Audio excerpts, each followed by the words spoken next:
हे समर्थ परमात्मा,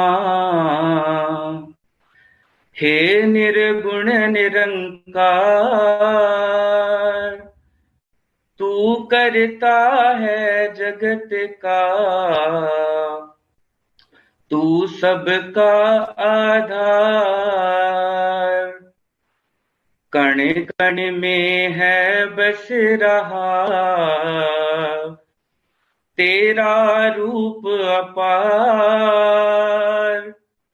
तीन काल है सत्य तू, मिथ्या है संसार। घट घट वासी है प्रभु, अविनाशी करतार।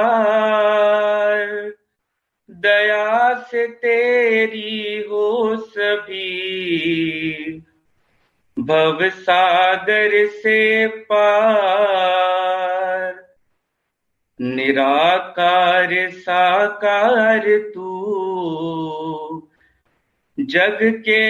पालनहार। है बेअंत महिमा तेरी, दाता अपरंपार। परम पिता परमात्मा, सब तेरी संतान। भला करो सबका प्रभु, सबका हो कल्याण। भला करो सबका प्रभु, सबका हो कल्याण। साथ संगत जी, प्यार से कहना धन निरंकार जी। तो ये जो सत्संग के प्रति जज्बा है, ये हमेशा बढ़ता ही चला जाए। और साथ ही साथ अगर हम इस पहलू को जितना देखें कि सत्संग तो हम आ गए, पर हम सत्संग में करने क्या आए हैं? क्या हम जो ये अनमोल वचन सबके, चाहे वो भजन रूप में हो, एक कथा रूप में हो, एक स्पीच रूप में हो, या किसी भी तरह हो, हम क्या उसको सुनने आए हैं और अपने जीवन में धारण करने आए हैं ताकि हमारा जीवन निखर सके? या फिर हम एक बस ये क्रिया की तरह आ गए, सत्संग में बैठ भी गए, थोड़ी बातचीत भी कर ली, थोड़ा शोर मचा लिया और फिर घरों को निकल गए? ये हमको अपने अंदर देखना है कि सिर्फ सत्संग आना ही काफ़ी नहीं है। सत्संग में आके एक एक वचन जो बोला जा रहा है उसको सुनकर सिर्फ ऐसे नहीं कि चलो कोई गीत है साथ गुनगुना लिया, उस गीत के भाव को समझकर अपने अंदर भी डालना है। सिर्फ कान रस नहीं लेना कि बात वहीं ख़त्म नहीं करनी कि किसी ने कहा हमने सुन लिया बस छुट्टी, नहीं, ऐसा नहीं। अपने वो जो भी है वचन इतने अनमोल, इतने कोई कोई वचन ऐसे कभी भी कोई महापुरुष ऐसा बोल दे जो पूरा जीवन सुधार सकता है। तो हमें बहुत ही ध्यान से हर एक के बोले जाने वाले वचनों को जहाँ सुनना है और बहुत ही डिसिप्लिन रूप में संगत का जहाँ आनंद भी लेना है, वहीं अगर आदेश आ रहा है कि पंक्तियों में लगना है या जो भी, पर बातचीत करेंगे तो हम वक्ता को नहीं सुन सकेंगे। तो हमें सत्संग जहाँ बहुत ही मर्यादा में करनी है, सत्संग से बहुत गुण सीखते हैं, अपने जीवन में डालने हैं। साथ ही साथ हमें इस मिशन के लिए जो भी कर सकें कि वो सेवा भाव हो, सिमरन हमारा प्रतिदिन हर पल उस तरह चलना चाहिए कि ये निरंकार से लिप्त जुड़ती रहे। जैसे आज भी जितने भी वचन आए सारे इस प्रभु परमात्मा निरंकार की बात करते गए कि ये जो अविनाशी है हम उसी की अंश हैं, और हम जीते जे अगर अपना असली पहचान अपनी पकड़ लें तो ही इस जीवन का असल मायने में फ़ायदा है। नहीं तो जो समय बीत गया, जिस तरह भी बीता, वो तो निकल ही गया हाथों से। पर अभी भी हमारे पास मौका है, इस मनुष्य तन में है और आगे का जीवन पता नहीं कितने श्वास और हैं। पर जितने भी हैं, अगर हम अपनी पहचान कर लें, इस प्रभु परमात्मा को पाया जा सकता है, उसको पा लें और वहीं से हमें अपनी पहचान की भी समझ आएगी। फिर हमारे मनों में कोई भेद नहीं रहेगा कि क्या कोई जाति पाति का भेद कह लो या ऊंच नीच का, या फिर कोई ऐसा नहीं कि कोई किसी भी स्टेट भारत के हो या कहीं से भी विश्व के हो, कि कोई भी हमारे अंदर ऐसी गोले काले का भी भेद नहीं, कोई भी नहीं रहेगा, क्योंकि हमारे अंदर ये पहचान हो गई है कि जब हमारा एक ही परम पिता परमात्मा है और हम सब उसी की संतान रूप में हैं, तो फिर क्या भेद, क्या कौन ऊंचा कौन नीचा। और जहाँ पे ये मिशन ने हमें ये सिखलाई दी है कि हमें औरों के चरणों में अपने आप को समर्पित करना है, क्योंकि उनके अंदर भी वही परमात्मा है। तो उस रूप में, नर सेवा के रूप में, हमें हर एक को जहाँ पे श्रद्धा भी देनी है, अपने मन का अहंकार तजना है कि एक मनुष्य के अंदर जो परमात्मा है, हम उसकी ओर समर्पण होते हुए अपने अहंकार को खत्म कर रहे हैं। साथ ही हमें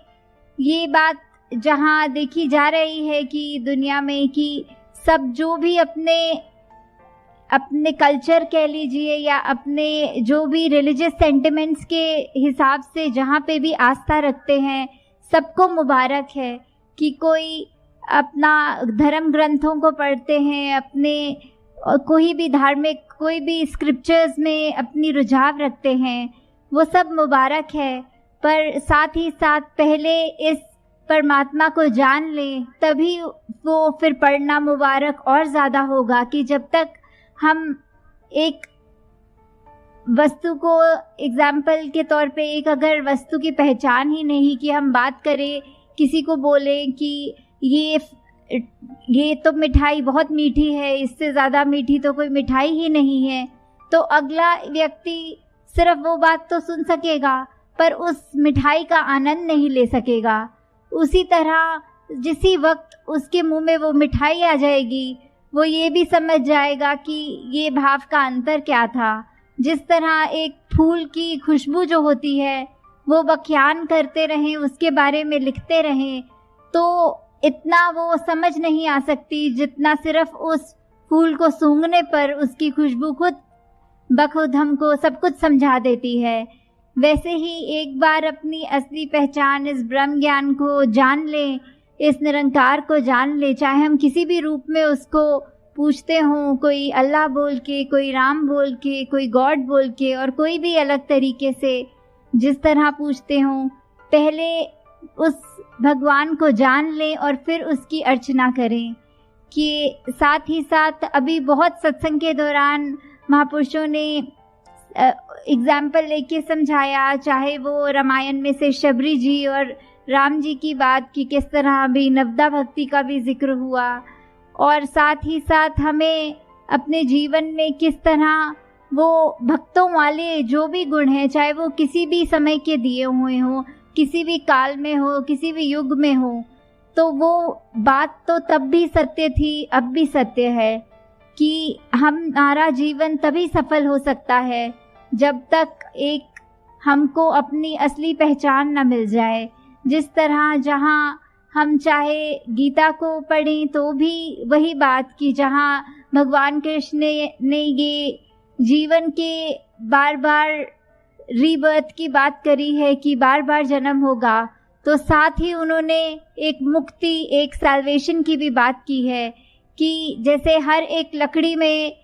आग लगने का पोटेंशियल होता है, बस चिंगारी की ज़रूरत है, वैसे ही हमारे चाहे कितने भी जन्म हों, अब जो अवसर, ये वर्तमान जो हमारे हाथ में है, उसका हम पूरा फ़ायदा उठाएं और इसी में अपने अभी कल्याण कर लें कि आत्मा के बंधन को तोड़कर अब ये अपने असली रूप में जाके मिल जाए। ये हमें पहचान, ये अभी जिनके हिस्सों में ब्रह्म ज्ञान है, मुबारक है, वो अपने आप को ब्रह्म ज्ञान के अनुसार प्रतिदिन चलाएं, अपने हर पल में ये निरंकार का एहसास कि ये जो अंग संग रमाराम है उसकी पहचान तो है और उसको साथ आगे लेके चले। और जो अभी सत्संग में पहली बार आए हैं, जिज्ञासु रूप चाहे हो, वो सब भी इस सत्संग के बाद ये ब्रह्म ज्ञान की दात प्राप्त कर सकते हैं। यहाँ निरंकारी मिशन में कुछ ऐसा नहीं कि कोई ऐसा मंत्र मिलता हो जो सारे दुखों को काट दे, या फिर कुछ ऐसा नहीं होता, पर यहाँ एक ऐसी सिखलाई मिलती है कि ये जो परमपिता परमात्मा ने हमारा जीवन जैसा भी करना है, जो देना है, उसी का है, हम उसी को समर्पण है। और चाहे हमारा खुशी का समय हो या दुख का समय हो, वो एक रस, एक सहज भाव, एक बैलेंस वो मन में आ जाता है, ताकि हमारे पास कोई भी स्थिति हो, हम उसको स्थिति को या फिर कंप्लेन करते हुए या फिर उसमें ही थैंक यू करते हुए कि या शिकवे गिले कर ले कि ऐसा मेरे साथ क्यों हुआ, या ऐसा नहीं होना चाहिए था, वो ऐसा है, उसने मेरे बारे में ऐसा क्यों कह दिया, वो तो नीची जाति का है। नहीं, ऐसा नहीं, हमें सिर्फ शुक्र करना है कि हमको जो मिला है वो भी इस परमात्मा की कृपा ही है। कि औरों के जीवन जब देखो तो हो सकता है दूसरों को हमसे भी कम मिला हो, तो हमें हर पल सिर्फ ये शुक्राना करना है, शिकवा नहीं करना। कि हमें अपने स्वास्थ्य को अपना देखना है कि अगर कहीं किसी को थोड़ी सी भी शारीरिक पीड़ा है तो वो भी उसको देखे, जिसके हो सकता है तन में कोई अंग ही नहीं है। तो ऐसे अपने मन को हमने सिर्फ ये शुक्राने के भाव से कि हमें जो मिला वो भी हो सकता है सिर्फ हमारे ऊपर कृपा ही है तभी मिला है, नहीं तो हम तो किसी लायक नहीं थे कि कोई सुख और आराम भी मिल सके। कि हर समय हमें सिर्फ दूसरों के ही बारे में, उनके हित में सोचना है कि मेरा कोई ऐसा कर्म ऐसा तो नहीं, मेरा कोई ऐसा बोल तो ऐसा नहीं जो पहले मैं मन में गुस्सा लाऊं और अपने होठों से वो इतनी खराब भाषा का प्रयोग करके दूसरे तक तो पहुंचाऊंगा, पर उससे पहले मेरा अपना मन, मेरा अपना दिमाग, मेरा अपना ये कामनेस, ये पीस ऑफ माइंड तो मैं खो दूंगा। और उसके बाद जब वो कठोर वचन मुंह से निकालूंगा तो अगले ने भी सुन के वो वचन को परेशान ही होना है। तो हमारे पास अभी वो विवेक है, बुद्धि है, चेतनता है कि हम एक बार ये जब निरंकार का एहसास कर लें तो हम जानबूझ के कोई भी ऐसी गलती नहीं करेंगे, क्योंकि जब समझ ही आ गया कि अंग संग परमात्मा है तो हम इंटेंशनली किसी को भी हर्ट नहीं करेंगे, कि जानबूझ के किसी के साथ बुरा नहीं करेंगे। और अगर कोई हमारे साथ भी बुरा करता है तो बदले की भावना नहीं रखते हुए सिर्फ उसके लिए भी क्षमा मांगनी इस परमात्मा से कि कोई कारण होगा जिससे इस व्यक्ति ने मेरे साथ ऐसा बुरा कहा या ऐसा बुरा किया, आगे से बदला नहीं बल्कि सिर्फ उसके लिए भी भलाई मांगनी है। तो दातार कृपा करे आप सब भक्तों पर कि किस तरह आप सब आज इकट्ठे आए हैं और सिर्फ इसी के लिए कि ये निरंकार का जो आपका रूह का और निरंकार का रिश्ता है वो और स्ट्रॉन्ग होता जाए और बढ़ता जाए, उस तरह कायम रहे कि कोई भी चीज़ और फिर बीच में ना आए। जिसको हम कहते हैं कि एक तन है वो तो सिर्फ हमारे 5 एलिमेंट्स का बना हुआ है, चाहे वो पानी रूप में है तो हमारे अंदर वो पसीना और खून और अन्य ऐसी चीज़ों में है, धरती रूप है तो हमारी वो काया हो गई, अग्नि रूप हमारे अंदर की हमें जो ये भूख प्यास लगती है, उसी तरह ये जो हमारे और भी तत्व हैं ये सारे हमारे अंदर सिर्फ वो माया का रूप ही है कि ये एक दिन तो हमारा शरीर भी नहीं रहेगा। और यही बहुत बड़ी सच्चाई है कि अगर पैदा हुए हैं तो मृत्यु भी होनी है।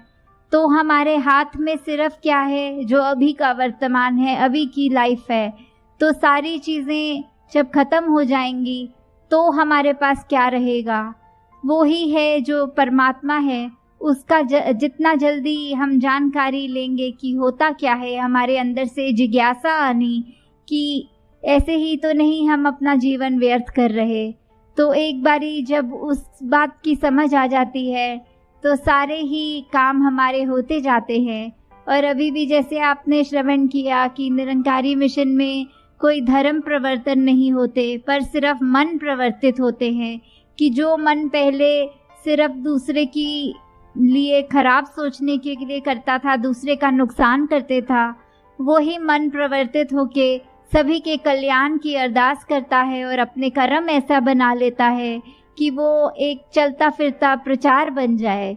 तो दासी आपका और समय नहीं लेगी, बस इन्हीं शब्दों से इजाज़त चाहेगी कि जिस तरह अभी आप सब ने इतने घंटों में ये संगत का आनंद लिया, ये संगत रूप, सेवा रूप, सिमरन रूप में आनंद हर वक्त लेते रहें और ज़्यादा से ज़्यादा संगत कर सकें। साथ संगत जी, प्यार से कहना धान निरंकार जी।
निरंकारी राजमाता